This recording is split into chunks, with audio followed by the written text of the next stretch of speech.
Hi, my name's Brittany, and today I want to talk about the inconjunct or the quincunx aspect in astrology.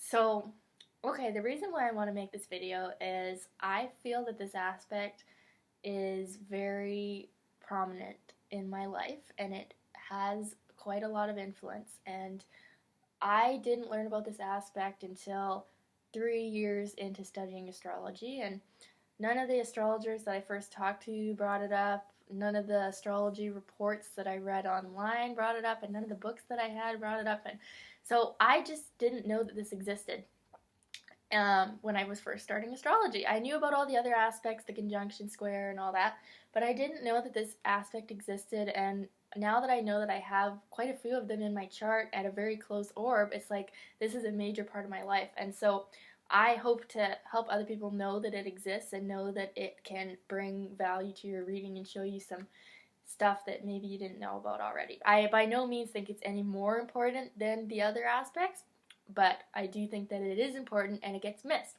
So anyways, what is it? What is the inconjunct or the quincunx aspect? So it's a 150-degree angle between the planets, okay? And it happens between signs such as Aries and Virgo, or Aries and Scorpio. So it has kind of a sixth house Virgo or a eighth house Scorpio connotation to it. It can bring up health problems because of this sixth house connotation, or it can it makes you question life, and it makes you think deeply about why you are the way you are, because it is so awkward. The key word here is that this aspect is so awkward. Okay? Like, people that have a lot of them in their chart are very awkward, and it's because these two energies don't have a lot in common, okay? Signs that are in opposition to each other have a lot more in common than signs that are inconjunct to each other. So the inconjunct happens either one after the opposition or one before the opposition. So this aspect feels awkward, and you sort of feel like something is not right. It creates kind of an uneasiness in you, and you're not quite sure what it is, and usually you spend most of your time focusing on one side of it, and so acting out one planet while excluding the other, because they just don't function together. But that's what creates kind of this energy imbalance. So I have a book on it, The Inconjunct Not So Minor Aspect, which actually I haven't read this one very much. The descriptions in it are kind of very negative. Like they say, oh, if you have this inconjunct, you might end up in a mental hospital or whatever. I don't like descriptions like that particular, but I'm going to look into the book again because I am so obsessed with this aspect. But in this book that I have, it's called Patterns of the Past by Judy Hall, and she's really into karmic astrology, and so am I. So astrology with the sense of why did the soul come here and choose to be born. And she says that the inconjunct is a karmic aspect, and she says that anybody that has more than one inconjunct in their chart will question their purpose behind incarnating. And I think the reason that she would say that is because this aspect is just so uncomfortable that if you have a lot of them, you are going to ask, why do I feel this way? Why do I keep wanting one thing and creating the other in my life? And it's because of the imbalance of these energies. It occurs between so Aries and Scorpio, so fire and water. They're just not seeing each other. They don't really relate.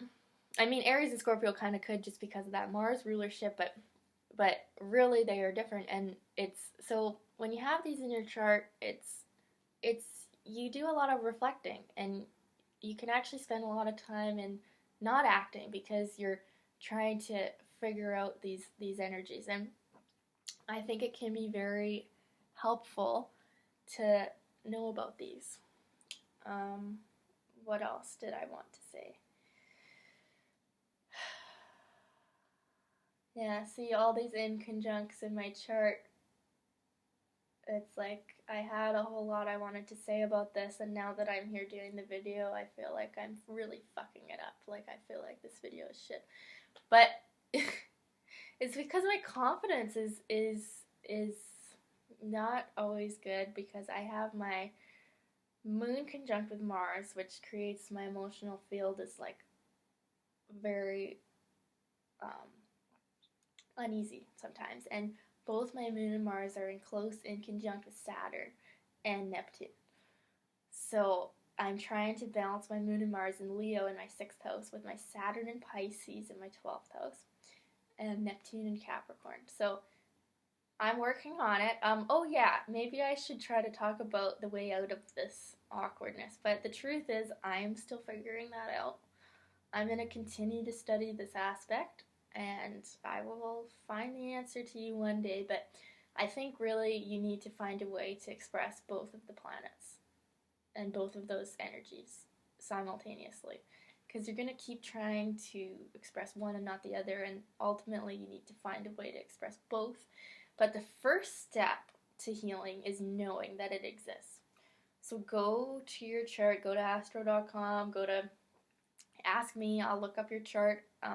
I can find if you have any of these in there. Some people don't. I've looked up a lot of charts and people have none, and this just isn't an issue for you. But if you do have them, it's a good idea to find out what planets they're in, what signs are involved, and really study those energies and learn how you can act them both out at the same time and have a healthier, more balanced life. And that's what I'm doing with my chart and with all this reading on it. And I just really want people to know about this aspect, because I feel it really plays strongly in every moment of my life. That could just be because of the way my chart's set up or whatever, but I do feel knowing these can bring a lot of wisdom